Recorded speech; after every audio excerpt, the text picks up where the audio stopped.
Doctor جی، کوئی ایسی دوا دیں کہ اس مرتبہ بیٹا ہی ہو۔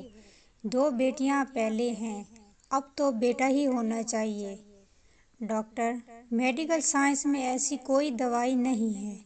ساس: پھر کسی اور ڈاکٹر کا بتا دیں۔ ڈاکٹر: آپ نے شاید بات غور سے نہیں سنی۔ میں نے یہ نہیں کہا کہ مجھے دوائی کا نام نہیں آتا، میں نے یہ کہا کہ میڈیکل سائنس میں ایسی کوئی دوائی نہیں ہے۔ سر، وہ فلاں لیڈی ڈاکٹر تو… ڈاکٹر: وہ ذیلی ڈاکٹر ہوگا۔ اس طرح کے دعوے ذیلی پیر، فقیر، حکیم وغیرہ کرتے ہیں، سب فراڈ ہے یہ۔ شوہر: مطلب ہماری نسل پھر نہیں چلے گی؟ ڈاکٹر: یہ نسل چلنا کیا ہوتا ہے؟ آپ کے جینز کا اگلی نسل میں ٹرانسفر ہونا ہی نسل چلنا ہے نا، تو یہ کام تو آپ کی بیٹیاں بھی کر دیں گی۔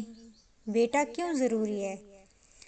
ویسے آپ بھی عام انسان ہیں، آپ کی نسل میں ایسی کیا بات ہے جو بیٹے کے ذریعے ہی لازمی چلنی چاہیے؟ سر، میں سمجھا نہیں۔ ڈاکٹر: ساہیوال کی گاؤں کی ایک مخصوص نسل ہے جو دودھ زیادہ دیتی ہے، بالفرض اس نسل کی ایک گائے بچ جاتی ہے تو پریشان ہونا چاہیے کہ اس سے آگے نسل نہ چلی، تو زیادہ دودھ دینے والی گاؤں کا خاتمہ ہو جائے گا۔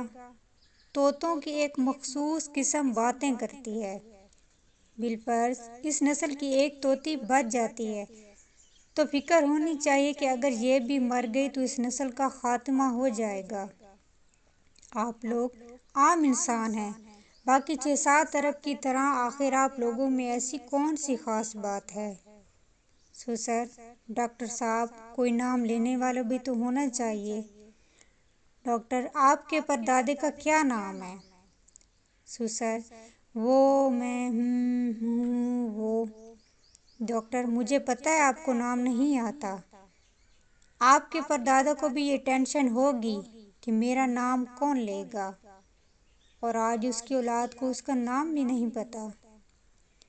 ویسے آپ کے مرنے کے بعد آپ کا نام کوئی لے یا نہ لے، آپ کو کیا فرق پڑے گا؟ آپ کا نام لینے سے قبر میں پڑی آپ کی ہڈیوں کو کون سا سرور آئے گا؟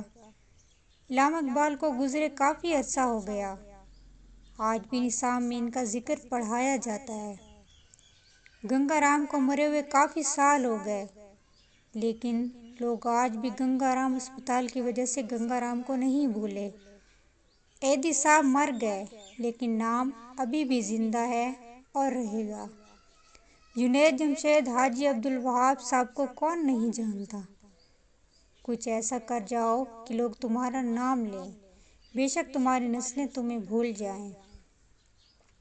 غور و فکر کیجئے، کائنات کی سب سے محبوب ترین ہستی رسول اللہ صلی اللہ علیہ وآلہ وسلم کی حیات طیبہ پر، ان کی آل مبارک پر، جن کو اللہ تبارک و تعالیٰ نے بیٹے عطا فرما کر واپس لے لیے اور ایک بیٹی سے رہتی دنیا تک رسول اللہ صلی اللہ علیہ وسلم کی نسل کو پوری دنیا میں پھیلا دیا۔